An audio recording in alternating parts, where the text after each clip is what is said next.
this bitch is like a little wild. Like, she likes to have a good time. But when I was back in that stage of my life, like, I hadn't had this world of like intimacy and sex and feeling comfortable in my body and like knowing my body. Like, I've learned all of that through the podcast and like the other podcasts that I listen to and like being more involved in this like world of sex. Girl, stop talking. All the shit that people are thinking but not saying. I'm not even like drunk. I've just been like drinking. Does my podcast offend you? Men, if you're listening, I apologize in advance. Women, hey bitches, are you ready? Are you still talking? Girl, stop talking. And we're rolling. Happy fucking Monday, bitches. Lack of enthusiasm this week. I know. I'm sure you can hear it in my voice too. I am a little extra raspy this week. Even when I try to bring the enthusiasm, it just sounds even more raspy. I am full-blown recovering from my EDC weekend. It's currently, I don't know, I guess like a week or so since the beginning of EDC. And listen, these events just don't hit the same anymore. Or they hit a lot different nowadays, I guess is a better way to say it. I'm exhausted. Like literally my mom was like, "Oh, honey, you must be getting older." I'm like, "Ew, excuse you." That was fucking rude. But I guess like probably because your girl is fucking tired. This is what I'm blaming it on though. I'm blaming it on the fact that like I'm still healing from breaking my collarbone. If you're new here, go back to the episode of how I broke my clavicle. I explain all of it in detail, and that only happened about 3 months ago, which is crazy. Like, it definitely heals pretty quick. Like they say, I think they said like 6 to 12 weeks or something like that, which is about 2 to 3 months. But I swear, like the amount of fatigue that I have had just doing like overexerting myself, and I say that with air quotes, like overexerting is just like having a full day of work and like being a mom. And then by the end of the day, I'm like fucking exhausted. And just the amount of fatigue has been crazy. So I'm fully blaming the EDC hangover on the fact that my body is still using max energy to heal the break that happened a couple of months ago. I also do think I came down with a little bit of the rave flu. If you know, you know. I guess we're just going to treat this as a life update. Hi, welcome to the Girl Stop Talking podcast. This little segment is a little life update, and we're just getting right into it. Clearly, there's zero introductions. I know there's going to be a lot of new people listening, and usually I start these a little different. So if you're new here, go back, listen to some of the other episodes. This is like a brief recap and touching base on just what the fuck has been going on. So I've been recovering from the rave flu. My man full-blown got COVID after EDC, and luckily we live in separate homes. So I was not affected. However, I have just kind of been slightly under the weather, just extremely fatigued and a scratchy throat, kind of like full-blown sinus issues. So I'm recovering from that. Sorry for the voice, the sniffles. I literally should have prepped myself with a fucking box of tissues. And if you're watching, you can see that it's a little different. I'm up at my man's house, and I just wanted to like get cozy and finish out this last episode of Masturbation May, because the May is fucking over. Like, How is May over already? That's something that I just am not fully understanding. This week's episode is all about mutual masturbation. We're finishing strong since I left you guys hanging last Monday. It was a full-blown travel day. Before we get into today's episode, I just wanted to give you a little insight. I'm not going to recap the EDC episode or what happened in EDC. I'm going to save that for the vlog episode. It's going to be really fun and I'm excited to start putting it together. So I'm hoping that will be done in the next week or two. If I can like fucking jump on it and get all of that content saved, which is honestly the fucking goal, but we're using new camera equipment and new software and stuff like that. So it's going to be a little bit of a game changer. But today we are getting straight. Well, first of all, before we freaking get into this episode, can we just talk about how full my glass of wine is? Because your girl didn't want to have to go back and pour another glass. So I have about 2 full glasses of wine in my 1 cup right now. Cheers. Happy Memorial Day. Happy fucking Monday.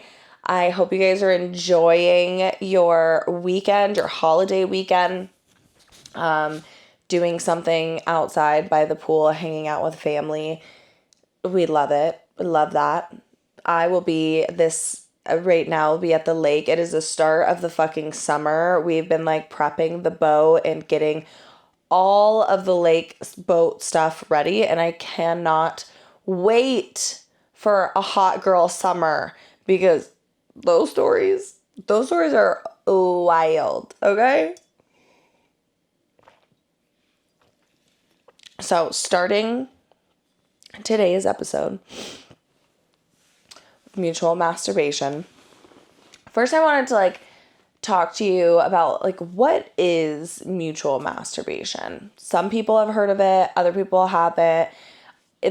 Basically, it's you masturbating simultaneously with your partner or your significant other or a person together. So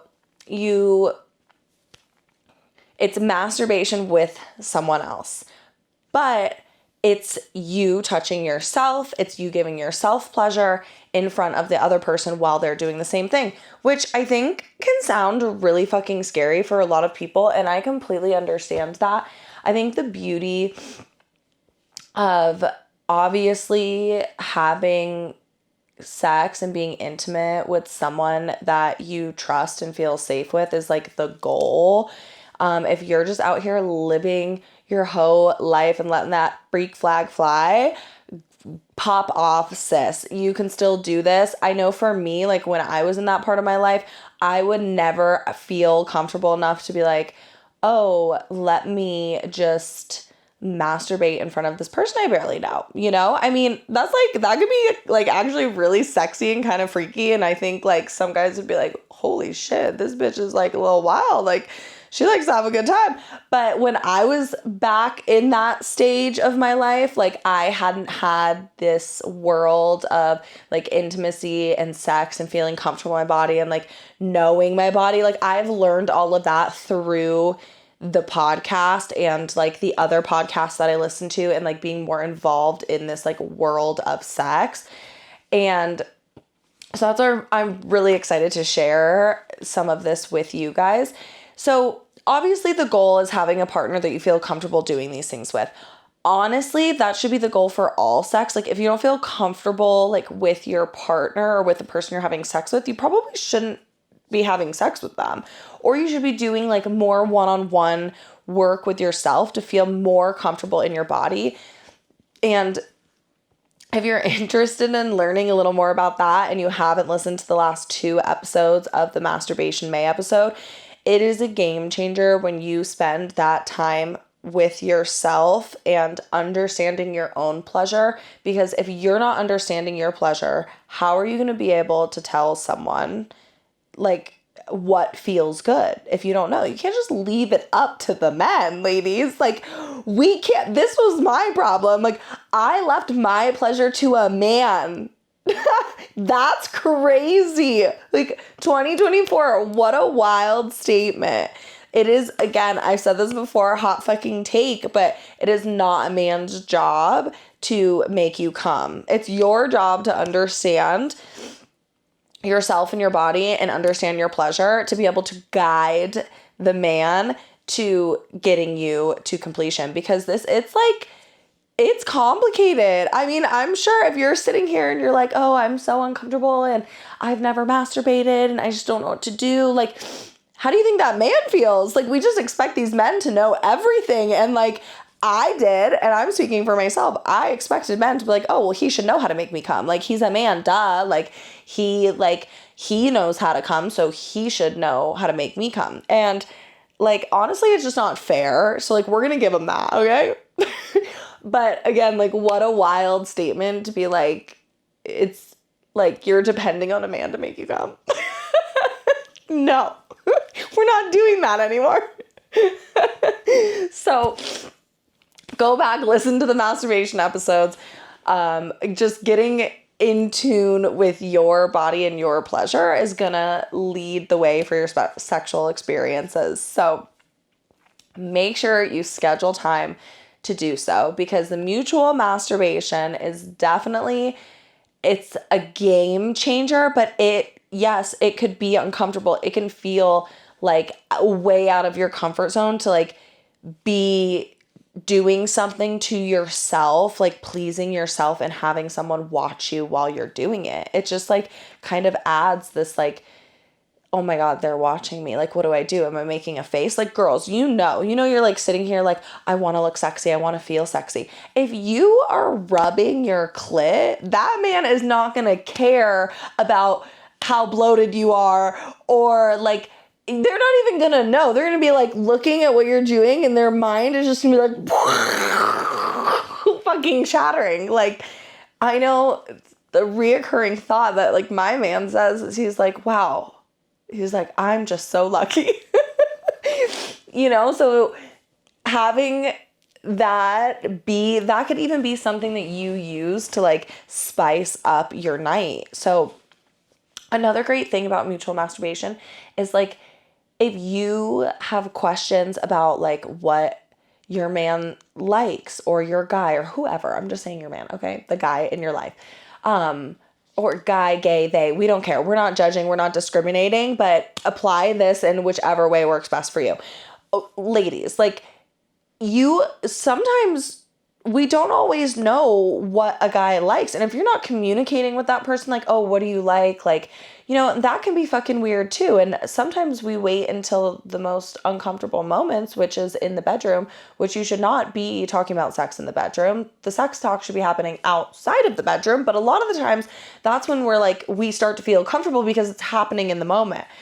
So using mutual masturbation in the bedroom is perfect for understanding what the other person likes. You literally get to use that as like a play-by-play to see like, oh, okay, well, he got some lube and he's like slowly jerking himself off, or like he's applying pressure to the shaft and like slowly squeezing as he comes up, or maybe he's like going like this.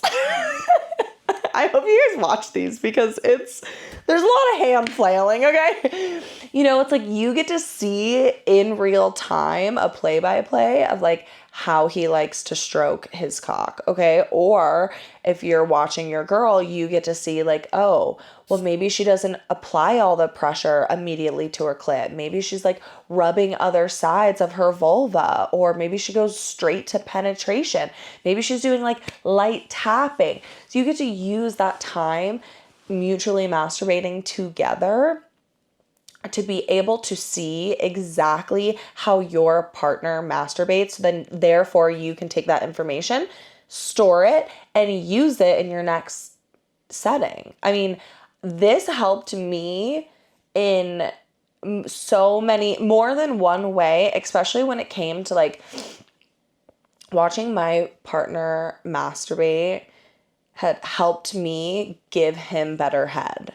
And like, listen, that's a hard thing to admit, okay? I'm not saying I was bad, but I think I had this standard of like what I thought all guys liked when it came to giving head. And after seeing the way my partner masturbates, I'm like, whoa, this is so different. I'm like, okay, this is a different game that we're playing over here. And I'm gonna like save the details just, out of respect, but it can be uncomfortable at first. But the other thing, ladies, men, if you're listening, if you're feeling uncomfortable, close your fucking eyes. Like, you could close your eyes while you're doing it to yourself. Like, if he's just watching you, you can close your eyes. Like, get into it. Like, go back to what we talked about in the first episode. Use your senses in the moment and recenter yourself. Like, stop overthinking in your head and go back to be like, okay, what am I feeling? Okay, I'm feeling like a cooling sensation or like an euphoric sensation because I'm rubbing my clit. Or what am I seeing? Like, I'm seeing my partner and like he's watching me and looks so excited to be here because trust me, he is. Or I feel like, what do I feel? What do I smell? What do I taste? Like, you go back to your senses and like recenter yourself, focus on your breath, because that's going to get you out of your head and it's going to put you back into the moment. I have to take a fat sip of wine. Another great way to do this is sexting and FaceTime. FaceTime sex. Oh my God. I didn't even take a sip of my wine. Hold on. More like a chug.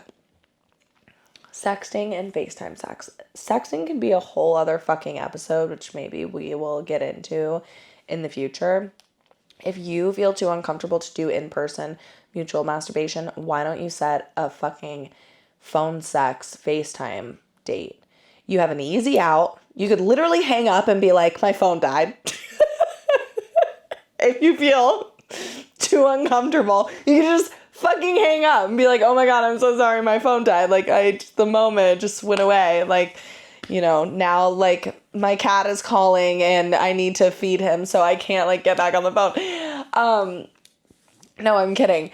But you can use those also to like spice up the moment, and you can use like the FaceTime to kind of deepen the communication around sex. You can talk about another moment that you had in the past that like really turned you on. You can tell the person like what you're doing, describe like while you're on the phone, like, okay, now, use adjectives, get into it. Like, I'm slowly unbuttoning my pants because I can feel my pussy throbbing.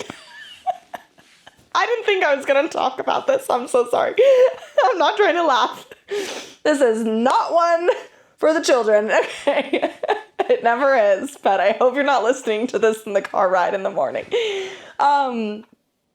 You can describe like what you're doing, use a slower, softer tone. You can talk about a past time, and you can use those moments to kind of work yourself up for the in-person, which honestly, that should just be a whole other fucking episode in itself.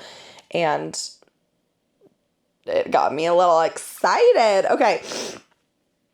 Moving in, we're just gonna like skip that part because that's gonna be down the line here for a fun, flirty summer episode. I'm gonna get into some questions that you guys wrote in over the last couple of weeks. Questions, stories. I'm gonna give my advice, share, and some of these are wild. So let's see how it goes. This listener wrote in, and this is what she said. We recently had guests over at our house, small house, 2 bedrooms. We also have kids, and they were sharing a room with us, an infant and a toddler. For the first time ever, we had to navigate being sneaky and quiet in our room or our house because that feeling hit, that sexy feeling is what I'm assuming they're trying to say. At first, we were in bed, per usual. The toddler was on the mattress, on the ground at the foot of the bed. The baby was in the crib next to us. To my displeasure, Our toddler sits up mid-sexy time and looks around the room. I had to hold my partner still while we waited to see if our toddler would go back to bed. It was risky and hilarious. After they fell asleep again, we moved to the floor so we weren't making as much noise because you know how that bed gets. Sometimes that headboard be smacking the wall. I get that, girl. After they fell asleep, oh, sorry, I just read that. Our house guest didn't hear a thing, and we never had to have an awkward mom and dad were just wrestling conversation either. Thank the sex gods. We laughed for about 10 minutes afterwards because we had never done anything like that. And a question to add to this is, was this too inappropriate? They're both ages where they don't understand sex at all and they're sleeping out of the bed. Okay. I don't think this is inappropriate. I think like your kids are in the room, you're adults, okay? They're obviously sleeping. It's not like they're wide awake watching TV, like eating popcorn, and you guys are like getting down and getting fucking dirty, okay? Like you're adults, you had people staying at your house, your kids were asleep, you stopped, and it created this like fun, funny moment, and honestly kind of like some mystery and like not some mystery, what's the word that I'm looking for? It kind of created like a moment where like, oh, we could get caught, and you sure as hell almost did. I don't know how long. I wouldn't wait for them to grow up any bigger and continue to do this, because then there are going to be some uncomfortable questions that you probably don't want to have to answer, nor scar your children for life. But I think in this moment, it's like, listen, you got to get yours. You have 2 kids, young, one's in a crib and one's in the toddler. You got to get it in when you can, okay? I totally get that. I don't think it's inappropriate. I think it was just under the circumstances, and I'm not judging you.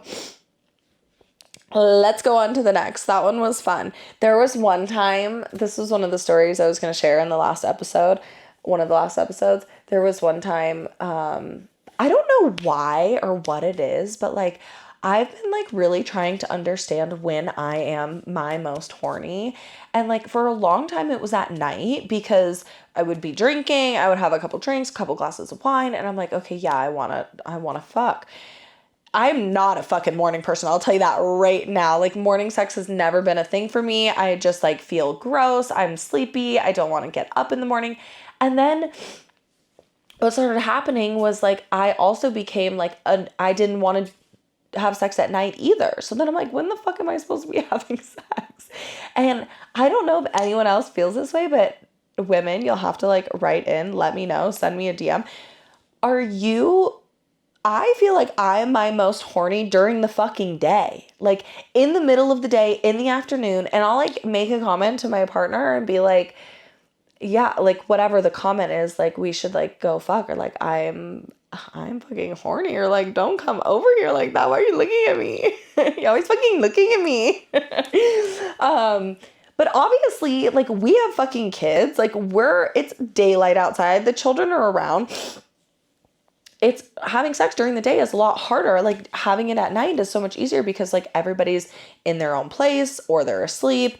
And there was one time, it was the middle of the day. We were here in this bed and we had shut the door, and I was like, I want to get mine. He was like laying down. I was on top of him. We started making out, getting like hot and heavy. And then all of a sudden I like thought I heard the door handle jiggle, and like everybody was up and awake. We were trying to just like sneak a quick one in, I kid you not when I say I ducked and fucking rolled off the bed, down onto the other side, and hid, grabbing my shirt along the way and fully dressing myself and sitting up in about 2.5 seconds to then just realize that the door was locked and nobody was even trying to come in. It happened so fast, and I like peek my head up off the side of the bed because I was like on all fours after just rolling off, and I look over to my man and he's just like laying there like, what the fuck just happened? We died laughing for probably like 10 minutes, to the point where there was like real ass tears, because that is my biggest fear. I'm like, I normally don't feel extremely uncomfortable having sex during the day, especially if my child's around, because he's always like, mom, mom, mom, hey mom, where are you, mom, mom? I would like walk into another room and be like, mom. I'm like, that's the last thing I want to try to explain, because I raise my child in the know, like, because I don't want to sugarcoat shit, and I rather my child like feel comfortable coming to me and asking questions and me answering in a way that he can understand, than him finding out from like a completely unreliable source. So anyways, I just thought that was a fun story to share, and I like that you are not the only one trying to have sex with children around, girlfriend, because cheers to that. Okay, this one is an advice from a listener. Girl, sliding, sideways, smiley face, melting. The advice I need may be off topic, but I could use some tips on working with someone who has a lower sex drive than I do. We're very happy together, and the attraction is there. Let me back up. We are very happy together, and the attraction is all there. But he's in his mid-30s, and sex just isn't at the forefront of his mind most of the time. I don't know how to initiate without making him feel pressured, if that makes sense. Our sex drive does not match, and I feel like I'm always all over him. Okay, I have like a handful of things to say about this. I think it obviously, you want to have sex with your man. I get that. The low sex drive can be a handful of different things, so there's almost like some more information to gather. Also, I think this could be a very difficult or touchy subject, especially for a young man in his 30s who has this low sex drive. I'm not sure how your communication is around sex. I just want to hit a couple of points really quick, because this is a serious thing. It's like, as much as I love to be funny and playful, I do still want to be able to help people in these situations, like, and guide them to, be able to have more open conversations and feel comfortable in uncomfortable situations like this. Nobody wants to feel like they're being attacked, for one. You're not saying you are attacking him. I'm just saying, talking to a man about his dick most of the time he's gonna be very defensive. So I think low sex drives can be a lot of things. Okay. If he's on medication, especially like SSRIs, which are usually antidepressants, or I think they're like mood stabilizers. That's a huge one. Also, there are like some serious statistics now of like men in their early 30s is when their testosterone starts to drop because of like improper diet, just the food that's in our society these days. I'm not a fucking doctor, but I've heard doctors talk about this, so I'm like, I'm trying to give the information the best way I can. It is so important for men to get their hormones checked just as much as women. So I think for like all men, but it's not talked about enough, nor in this age group or this bracket that we're in. And so like, obviously it could come to defense really, really quick.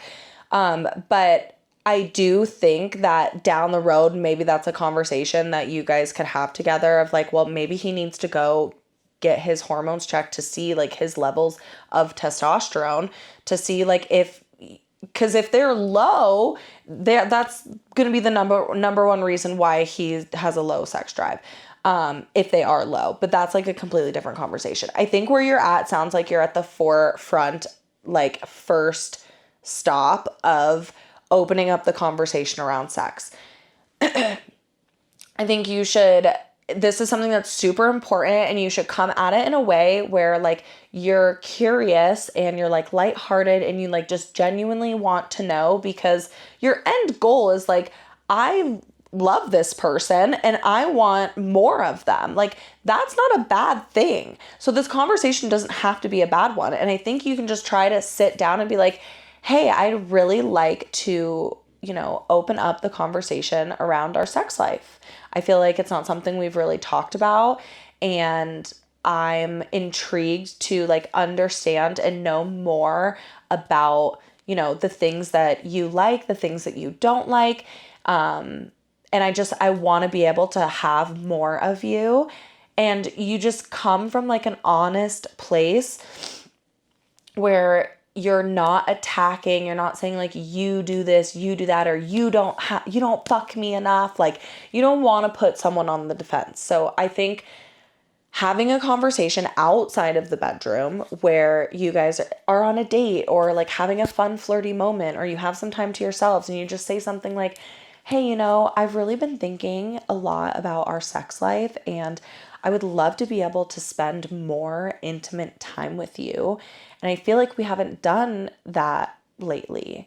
Is there anything that I could do to like get you in the mood so that we could be more intimate? Boom, mic drop. And then having it's like, you're not making it about him and his low sex drive. You're making it about what can we do together as a couple to spend more intimate quality time together. And then you're leaving an open-ended question to be like, what is there anything else I could do to make this better? Not even putting it like on him. You're like, what can I do? And I think just opening up that communication would be a great start to better understanding why your libidos are off. And I would love to elaborate more. So if you do have a follow-up question, please let me know. And also let me know how it goes. Next. Okay. Oh, nope, that's not it. Okay, lastly, once I got with a guy who told me he was Catholic and I was trying to stay sex clean until marriage. Whoa. After I had given, wait. I was trying to stay sex clean until marriage after I had given my life to Christ. Okay, so she's a born again virgin. And well, we were drunk. You let the dick slip, girl. Okay. But when we got into bed, he had a Catholic necklace on and it kept hitting me in the face during sex. Okay. Yes, this is just a little story time. Okay, so I'm assuming like you're feeling guilty because the Lord's literally smacking you in the face with your punishment of you're supposed to be a born again virgin. That's pretty funny. I thought I had another one, but we love a good little story time. I just want to say quickly, thank you for everyone that wrote in. This Masturbation May month has been so fun to kind of like hone in on a specific topic and really dive a little deeper.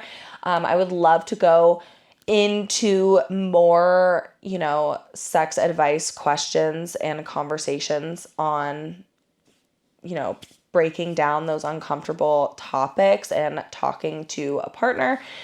But I can't do that without you guys. So anytime you see my story questions box up and open, please, please, please write in. No question is too small. I could literally, I do quite literally sit and talk to myself for hours. So it can be about anything. And what the fuck else? We did this no outline, no edits. That's how we do it here. Thank you for listening. As always, follow my socials. Tatum Zoe with 3 E's is my personal page. Girl Stop Talking Podcast on Instagram. The Girl Stop Talking YouTube, I think, is shadow banned because I tried looking it up the other day and I couldn't find it, but it is up there. And if you click the link on my Instagram bio, you can find the YouTube through that. So go subscribe because I'm going to be adding all of the content up there. I know I keep talking about it. I'm going to fucking do it. I just have to keep talking about it to make it legit. And what else? The EDC episode, some sort of EDC episode will be posted next week. I really want to like tap into it a little bit. And then the vlog hopefully will be like the follow-up. I'm just so excited. It was so fun and I can't wait to do more vlog episodes, more just content. And I will have to say, which I'll touch more base on this in the EDC episode, the interviews that I took at EDC, it is so amazing to just be in an environment surrounded by like fully progressive young adults. Like all of the answers were just, it was just chef's kiss. It was amazing. Okay. Thank you so much for listening and I'll see you next Monday. Bye. Girl, stop talking.